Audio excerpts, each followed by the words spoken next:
दूसरा एक विशेष उल्लेख मैं और करना चाहता हूं कि महाराष्ट्र नागरिक सेवा वर्तणूक नियम, इसमें ये पुस्तक है 1979 का कानून बना है कि महानगर पालिका ही नहीं महाराष्ट्र सरकार के कर्मचारियों का वागणूक कैसी होनी चाहिए, इस विषय को लेकर के कोड ऑफ कंडक्ट नाम से पुस्तक है 1979 की। इसके कलम 5 में बहुत स्पष्ट तरीके से नमूद है। इसकी कलम 5 स्पष्ट रूप से ये कहती है कि राजकीय सेवा में कार्यरत व्यक्ति किसी भी प्रकार, शासकीय सेवा में कार्यरत व्यक्ती किसी भी प्रकार से राजनीति में हस्तक्षेप नहीं कर सकता।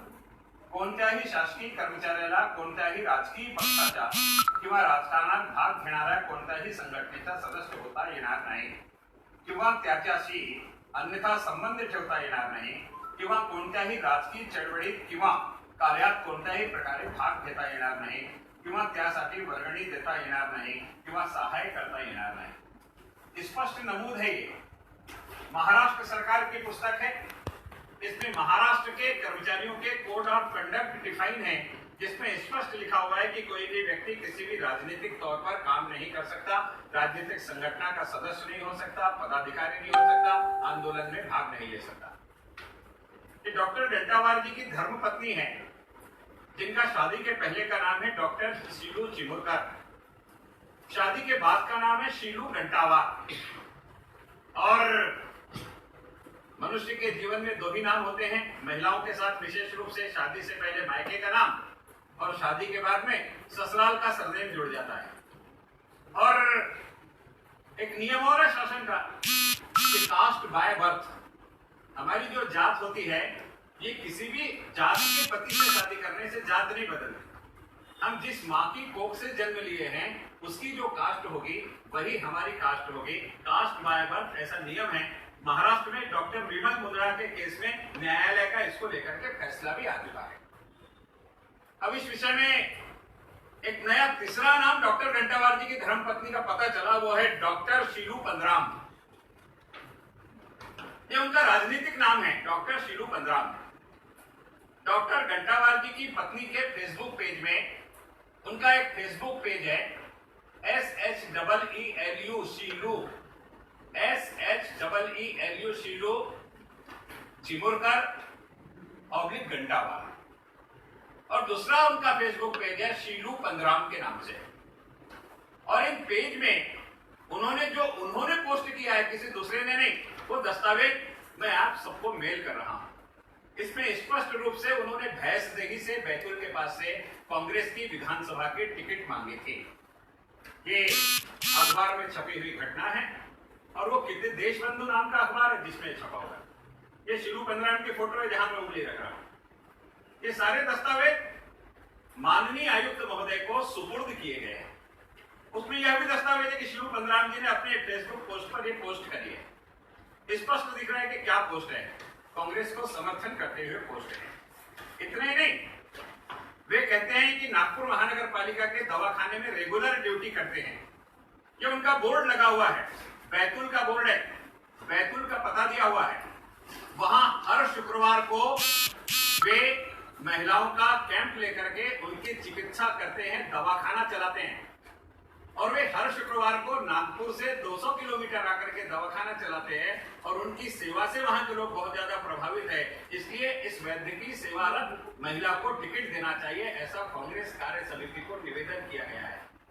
अब इसमें अगर लिखा है कि हर शुक्रवार को दवाखाना चलाते हैं और उनके हर शुक्रवार के फेसबुक में वो दवाखाना चलाते हैं, इसके फोटो है, तो हर शुक्रवार को डॉक्टर घंटावार, श्रीमती घंटावार का पेमेंट नागपुर महानगर पालिका से कैसे निकल रहा है, यह एक प्रश्नवाचक चिन्ह है। और ये दस्तावेज आयुक्त के पास मौजूद होने के बावजूद आयुक्त मौन बैठे हुए हैं। इतने नहीं, हम आगे बढ़ते हैं। ये राहुल गांधी जी की संकल्प यात्रा, उसके होर्डिंग्स, उसके पोस्टर, ये सारे डॉक्टर घंटावार, श्रीमती घंटावार, श्रीमती शीलू पंद्राम। इतना ही नहीं, उनको टिकट मिलना चाहिए, इसलिए हम लोग लोकल मीडिया के साथ मिल करके अपनी कैनवासिंग करते हैं, वो भी करने का उन्होंने प्रयास किया। इसके बाद उन्होंने FB पोस्ट किया, एफबी पोस्ट बड़ा विचित्र है कि सारे राजनीतिक दल शीलू पंद्राम के माध्यम से इस चुनाव में विजय प्राप्त करना चाहते हैं। ये पोस्ट शीलू पंद्राम के नाम के उनके पेज के ऊपर में की गई कि शीलू पंद्राम जी कांग्रेस की टोपी और कांग्रेस का दुपट्टा ये लगा करके शीलू पंद्राम जी अपना प्रचार कर रहे हैं। ये फोटो भी माननीय आयुक्त महोदय के पास है। इतना ही नहीं, कौन कौन से दस्तावेज बताएं। ये मंच है चुनाव की सभा का, यहाँ कमलनाथ जी बैठे हैं, ज्योतिरादित्य सिंधिया जी बैठे हैं जो उस समय कांग्रेस में थे, अर्जुन सिंह जी के बेटे बैठे हैं और इनके साथ डॉक्टर श्रीमती घंटावार मंच पर बैठे हुए हैं। लेकिन आयुक्त महोदय को दिखता नहीं कि उनका राजनीतिक संबंध है और कलम नियम 5 के अनुरूप उनके ऊपर में कार्रवाई होनी चाहिए। टिकट नहीं मिली तो जीत गए, उनका अभिनंदन किया उन्होंने। उसके फोटोज यहाँ हैं, उनके फोटो के साथ में यह भी उनके एफबी के पेज पर शेयर किया गया है। इतना ही नहीं, ये शीलू घंटावार जी का एफबी पेज है, ये मिस्टर घंटावार जी के फोटो पर दिखाई दे रही है। इसमें उन्होंने अपनी प्रोफाइल में लिखा है कि वो सेल्फ एम्प्लॉयड है। सेल्फ एम्प्लॉयड कहाँ है तो कोलंबिया दवाखाने का वे संचालन करती है, यही उन्होंने लिखा है। नागपुर महानगर पालिका में कार्यरत है, इसका कहीं पर भी उल्लेख नहीं। उन्हें शर्म महसूस होती है महानगर पालिका का कर्मचारी खुद को बताना, इससे यह परिलक्षित होता है। कारण ये गर्व की बात है समाज में सेवा करना, लेकिन वे यहाँ नहीं लिखते, इसका मतलब उन्हें यह बताने में भी शर्म महसूस होती है। इतने नहीं है, आगे देखिए, धीरे धीरे धीरे धीरे धीरे धीरे शीलू घंटावार जी इसके आगे ये शीलू पंद्राम का पेज, कमलनाथ जी की सरकार आगे, फिर शीलू पंद्राम जी ने कर्ज माफी के विषय को लेकर के कलम कमलनाथ जी के। ऐसे सारे कांग्रेस की सरकार के कमलनाथ जी के नेतृत्व के कार्यकाल में जितने भी कार्य है उन्होंने उसको पोस्ट किया है। अब ये फोटो किसी तीसरे ने ढूंढ के नहीं लाया, उनके फेसबुक पेज की। ये उन्होंने अपने फेसबुक पेज पर अपने बैतूल के दवाखाने के साइन बोर्ड को पोस्ट किया, उनका फेसबुक पेज। किसी तीसरे आदमी ने बोर्ड बनाया, उसके फोटो निकाला और महानगर पालिका के आयुक्त को दिया, ऐसा नहीं। ये तारीख के साथ है जो मैं आपको मेल कर रहा हूं सबको। इतना ही नहीं, शीलू घंटावार जी ने अपनी एफबी प्रोफाइल बनाई। अब शीलू पंद्राम के नाम से वो एफबी पेज है, वो क्या क्या पद पर है ये उसका उल्लेख है। सेक्रेटरी महिला कांग्रेस एसटी से, सेक्रेटरी महिला कांग्रेस एसटी एससी से मध्य प्रदेश कांग्रेस, प्रदेश उपाध्यक्ष Indian National Congress Madhya Pradesh, कार्यकारिणी सदस्य human right commission, Bhainsdehi from Betul Madhya Pradesh. अब ये सारे दस्तावेज वो पुरावे हैं कि सांझ को आज नहीं, जिसको देखने के बाद कोड ऑफ कंडक्ट के अंतर्गत, नियम 5 के अंतर्गत राजनीतिक तौर पर समाविष्ट होकर के काम करने के कारण शीलू पंद्राम के ऊपर में स्पष्ट कार्रवाई हो जानी चाहिए। लेकिन दुर्भाग्य, पता नहीं किस डर के कारण माननीय आयुक्त महोदय इस पर कार्रवाई नहीं कर रहे हैं, कुछ समझ में नहीं आ रहा। ये पोस्टर देखिए आप, एक रैली में शीलू पंद्राम जी का है, चश्मे से लेकर के गले से लेकर के कपड़े तक चारों तरफ फंदे फंदे दिखाई दे रहे हैं। और ये सब दस्तावेज होने के बाद अगर आयुक्त कार्रवाई नहीं कर रहे हैं तो इन पर किसका दबाव है? इस दबाव में कार्रवाई नहीं कर रहे हैं। आयुक्त ने अपने दबाव की जानकारी समाज को दे देना चाहिए, या जिस कानून की गद्दी पर वो बैठे हैं उस गद्दी पर बैठ करके उन्होंने उस पर योग्य निर्णय लेना चाहिए, ऐसा मुझे लगता है। इसी दृष्टि से हम लोग यहाँ आज एकत्रित हैं। उस दिन मैंने सभागृह में भाषण दिया, बहुत सारे वेब पोर्टल चलते हैं, उस वेब पोर्टल ने ये डॉक्टर घंटावार की बात को उस पर पोस्ट किया है। मैं महिला का नाम बताना चाहता हूं, महिला का नाम है सौभाग्यवती पूर्णिमा मंगेश भिलावरे। यह महिला महादुला में कोराड़ी में रहती है। इस महिला को घंटावार की पोस्ट क्यों की गई, इसलिए फोन पर फोन करके धमकी दी गई और गाली दी। जिसने धमकी और गाली दी उस व्यक्ति का नाम है श्री दिलीप कुमार टोटा। उसका नाम है श्री दिलीप कुमार टोटा। और एक संयोग है, संयोग बड़ा विचित्र है। इस महिला ने माहिती के अधिकार में एक सुनील कुर्रेवाल नाम का व्यक्ति है, उसके बारे में आरटीआई के अंतर्गत कुछ जानकारी मांगी थी। तो कुर्रेवाल की जानकारी मांगते समय भी यह टोटा नाम के व्यक्ति ने ही इन्हें गाली दी थी और घर जाकर के पैसा ऑफर किया था, जिसकी शिकायत कोराड़ी थाने में उन्होंने लिखाई है। अब आप कल्पना कीजिए कि खबर छपने के बाद अगर किसी पत्रकार के बीच में जाकर के उसको डांटना, डपटना, गाली देना, पैसे के लालच देना, इस हद तक घंटावार उतरते हैं। ये टोटा कौन है मुझे मालूम नहीं, लेकिन उधर कुर्रेवार है और इधर घंटावार। तो इनका क्या रिलेशन है कुर्रेवार और घंटावार का मुझे पता नहीं, लेकिन आदमी कॉमन है टोटा, जिसने उस महिला को जाकर के गाली गलौज की धमकी दी और पैसे का लालच दिया कि राजनीतिक षड्यंत्र है, इसमें आप मत पड़ो। एक बात का और उल्लेख मैं करना चाहता हूं, 2012 की घटना है। 2012 में उमेश चौबे जी ने एक पत्र परिषद ली और एक आरोप लगाया कि एक भंडारा की वाड़ी भोसले नाम की महिला है, उस महिला को घंटावार जी ने अपने हॉस्पिटल में जबरदस्ती एडमिट करके रखा, जबरदस्ती एडमिट करके रखा, उससे मिलने नहीं जाने देते थे। 15 लाख रुपए का उसका बिल निकाल दिया और आखिरी जब उससे मिलने के लिए परिवार के लोग गए तो उनको रोक लिया कि जब तक 4,41,000 का बचा हुआ बिल नहीं दोगे हम मिलने नहीं देंगे।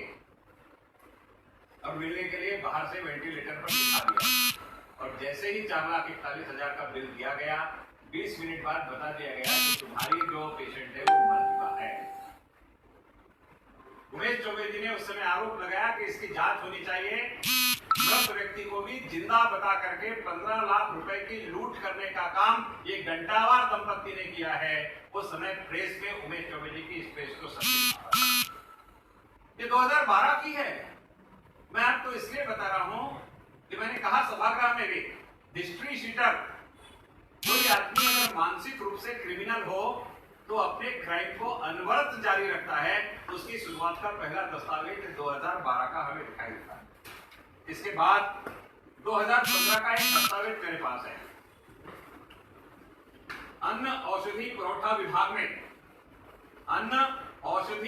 विभाग में एक शिकायत प्राप्त हुई कि डॉक्टर घंटावार जो है, इनके दवाखाने को, हमारे यहाँ जो बीमा का दवाखाना हम लोग कहते हैं, उस बीमा के दवाखाने के सारे पेशेंट को ट्रीट करने के लिए शासन की तरफ से उनको अनुमति दी गई है, जो इस प्रेस नोट के माध्यम से भी दिखाई दे रहा है। और इसलिए उस दवाखाने के मैक्सिमम पेशेंट्स इनके हॉस्पिटल में आकर के अपना इलाज कराते थे। एक व्यक्ति ने अन्न नागरिक औषधि पुरवठा विभाग को शिकायत दी कि इस व्यक्ति ने उस विभाग के जो पेशेंट का ट्रीटमेंट हुआ है उसके बोगस बिल उसने वहां पर बीमा के दवाखाने में जाकर के जमा किए हैं। और उसकी शिकायत के ऊपर में उस समय के तत्कालीन असिस्टेंट कमिश्नर मिस्टर भंडारकर, 2015 की बात है, उन्होंने वहां जाकर के सर्वे किया। उसके पूरे दस्तावेज है, पेज वाइज दस्तावेज है, जिसमें उनके ध्यान में आया कि बिल में जो महंगी दवाइयां दिखाई गई है वो उसके हॉस्पिटल के स्टॉक में कभी खरीदी ही नहीं गई। अर्थात जो दवाइयां सरकार से क्लेम करके पैसे वसूले जा रहे हैं वो दवाइयां खरीदी ही नहीं गई, इस प्रकार के आरोप दिखाए गए हैं। उसमें भंडारकर जी ने एक चीज का उल्लेख किया है। उन्होंने उल्लेख किया है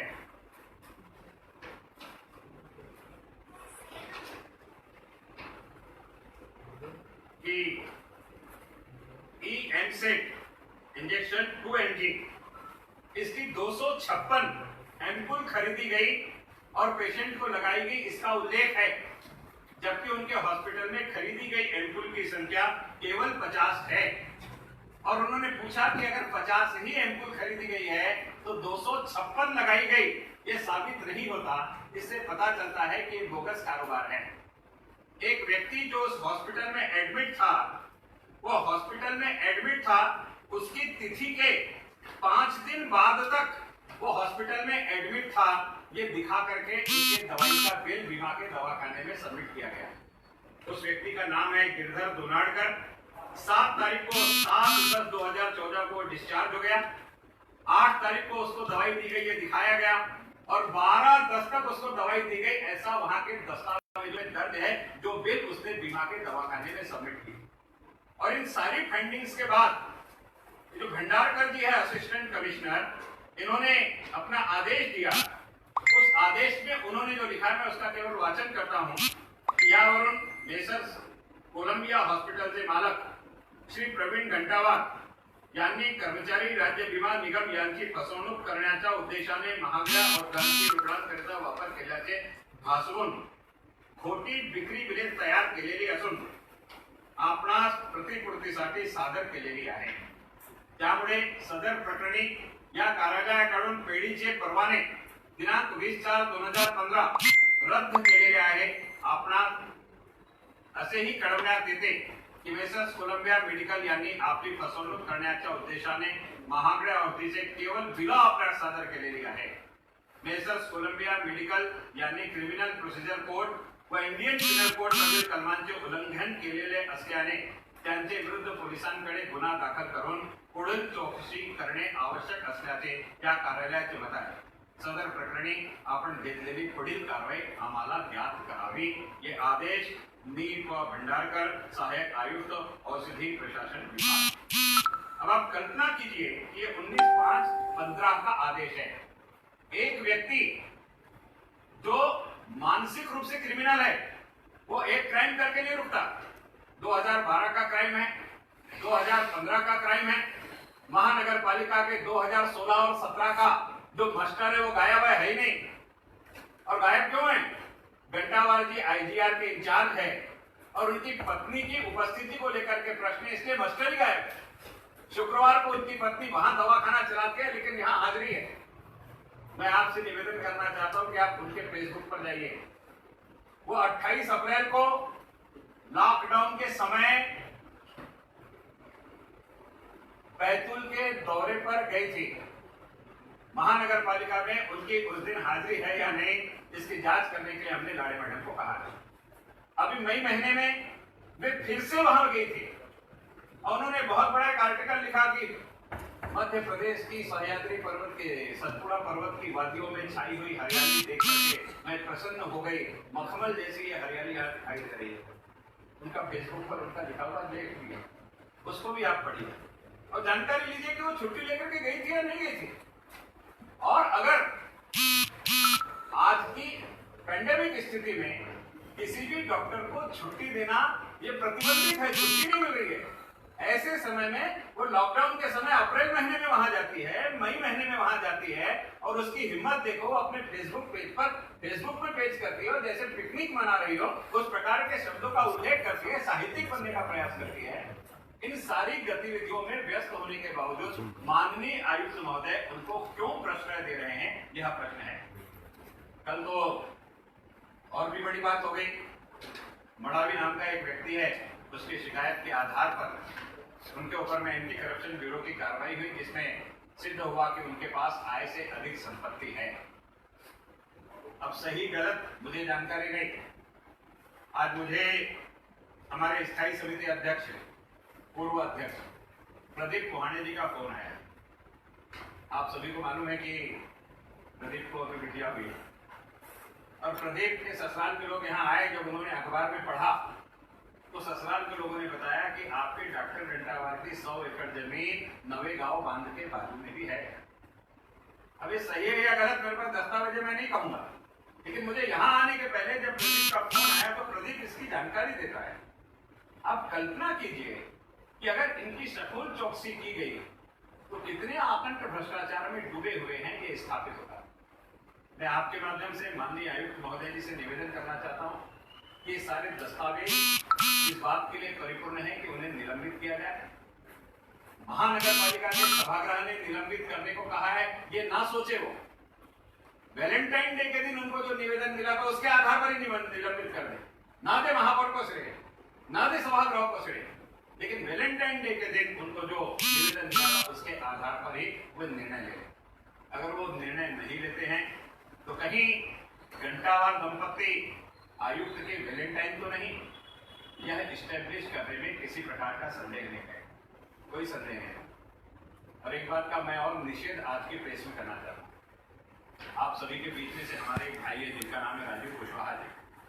राजीव कुशवाहा जी लॉकडाउन के समय में आप सबको पता है कि नागपुर टुडे में पत्रकार के रूप में कार्यरत है। ये आयुक्त को कवर करते हुए आयुक्त के पीछे घूम रहे थे। जरीपटका में पेशेंट थे, उस बाजार के पास आयुक्त रुके, राजू कुशवाहा जी भी वहां जाकर के रुके। किसी ने आयुक्त जी को बताया कि राजू कुशवाहा हम महानगर पालिका से निकले तब से हमारा पीछा कर रहे हैं। तो आयुक्त जी ने पुलिस को बोल करके राजू कुशवाहा जी को बुलवाया और बुलवा करके डांटा और पूछा कि मेरा पीछा करने के लिए तुमको किसने बोला है, और डांट डपट करके भगाया कि मेरे पीछे घूमना नहीं, यहां से निकल जाओ। जो कागज तुमको मेरे कार्यालय से मिलता है उतने ही छापो, उससे ज्यादा लिखने की और ज्यादा खुद ही पत्रकारिता करने की आवश्यकता नहीं। एक पत्रकार का इस प्रकार से अपमान आयुक्त महोदय ने किया, इसका भी मैं निषेध करता हूं। अगर आयुक्त इस दृष्टि से लोकतंत्र का गला घोटने के लिए अपने कदम उठा रहा हो तो आप सारे लोगों ने मिलकर के आयुक्त की इस कार्रवाई का निषेध करना चाहिए, ऐसा मैं आपसे निवेदन करना चाहता हूं। कारण राजू आपके बीच में, आपके साथ में हमेशा बैठ करके काम करने वाला है। आज जो घटना राजू के साथ हुई वो कल घटना किसी के भी साथ हो सकती है, इसलिए इसको संजीदगी से आपको इस पर ध्यान देना चाहिए, ऐसा मेरा निवेदन। इस प्रेस के माध्यम से मैं आयुक्त महोदय से निवेदन करना चाहता हूँ कि आयुक्त महोदय ने ये सारे दस्तावेज के कारण तुरंत घंटावार दंपत्ति पर कार्रवाई करके उन्हें निलंबित करना चाहिए। अगर आयुक्त यह नहीं करेंगे तो मजबूरन हमें जनता के बीच में जाकर के आयुक्त महोदय के विरोध में आंदोलन छेड़ना पड़ेगा और इसकी संपूर्ण जिम्मेदारी माननीय आयुक्त महोदय की। धन्यवाद। इसमें जितने दस्तावेज मैंने दिखाए हैं ये सभी आप सभी को मैं मेल कर दूंगा, कारण इतना बड़ा बंच सबको देना इसकी अपेक्षा में सभी को मेल कर दूंगा। उसमें अच्छे कलर फोटो भी रहेंगे तो आपको भी अच्छा लगेगा। किसी को कोई पूछना है तो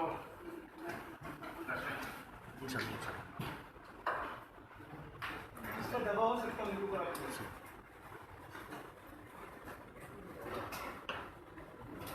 मुंडे जी को देखने के बाद मुझे ऐसा नहीं लगता उन पर किसी का दबाव है। उनका ईगो ही उनको खा रहा है कि दूसरे के कहने पर मुंडे जी बताए तो ज्यादा अच्छा है। उन पर किसका दबाव है मुंडे जी बताए तो ज्यादा अच्छा है। ये जो प्रकरण पुराना भी था तो तब से जो लोग थे कार्रवाई क्यों की, तब क्या वजह से रुकी थी कार्रवाई, ये तो पता नहीं। मैं तो